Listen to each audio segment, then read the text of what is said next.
This video is long overdue if you are following this channel, as it is supposed to be a follow-up to my Legend of Lemnear anime and manga review, and I still don't know why I didn't do that.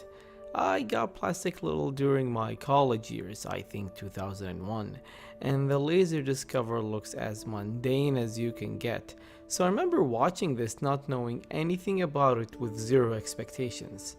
As for the manga, I got it recently, so my thoughts on it will be fresh. So why is this a follow-up to the Legend of Lemnear?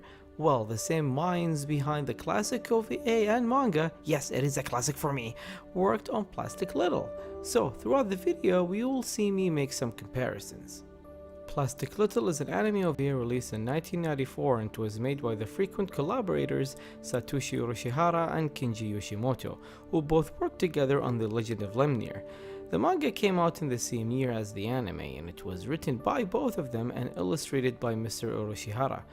A side note, on the English Wikipedia page it says that the manga came out in 2005, but everywhere else it says it came out in 1994, including the Japanese Wikipedia, so I don't know if I'm missing something here.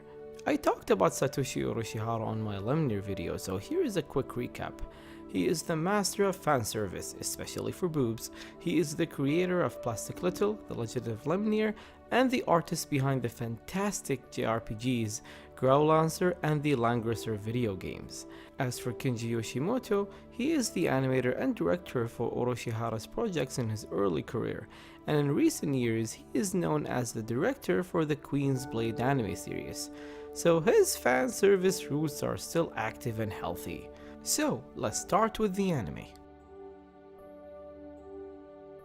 The plot starts with a scientist called Nalirov trying to let his daughter Elise escape his lab as the military is trying to kill them. Nalirov dies and Elise successfully escapes and eventually bumps into Tita, who is a captain of a crew that works as pet shop hunters. What are pet shop hunters, you say? They are space fishermen. They capture these sea creatures and sell them off to different space colonies and planets.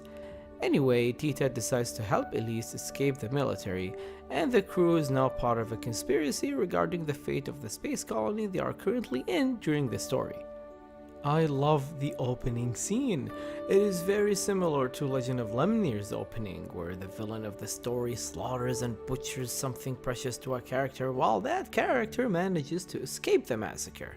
It was dark, bloody, and intense. Then the tone suddenly shifts to being very joyful and lighthearted, and to be frank, it did not bother me at all. The story has one problem though. It was fast as lightning. Before I know it, the story ends. Legend of Lemnear has a similar runtime, but when it ended, I was pleased, and the pacing was never an issue. In Plastic Little, however, is just way too fast. I wanted to know more about the world, the crew, the adventurous life as pet shop hunters, and their relationships that feels so deep. And this is what is great about this anime. I adore the characters. The central character, Tita, is lovable, filled with life, brave, and eventually you'll understand why the crew follows her and respects her as their captain.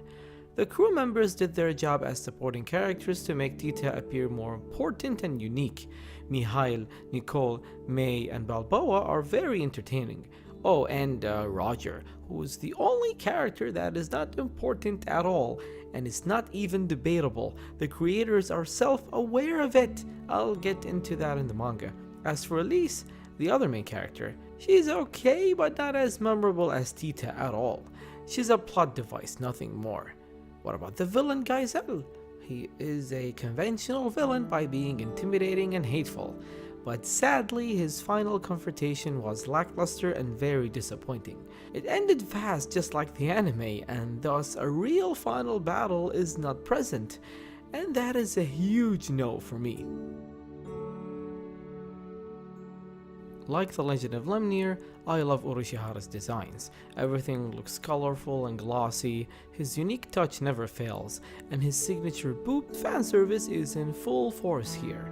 The mechanical models are superb, especially for the spaceships.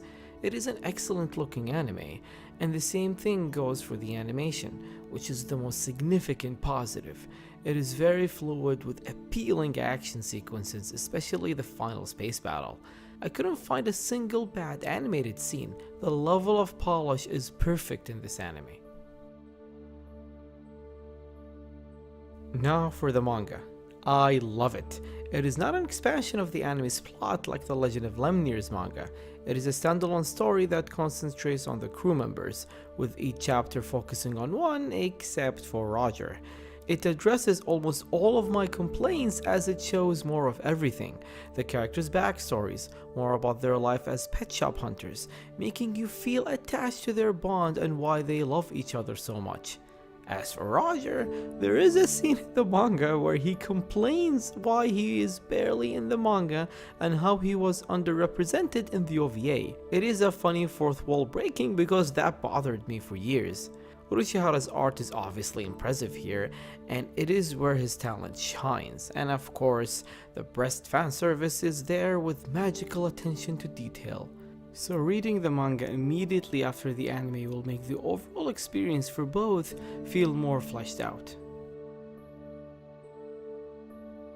If I have to choose which anime has grown on me more over the years, Legend of Lemnear wins by a stretch.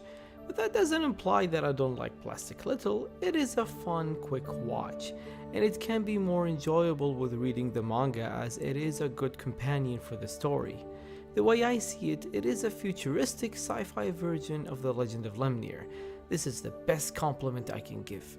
Oh, and I still do not know what the title, Plastic Little, actually means to the story.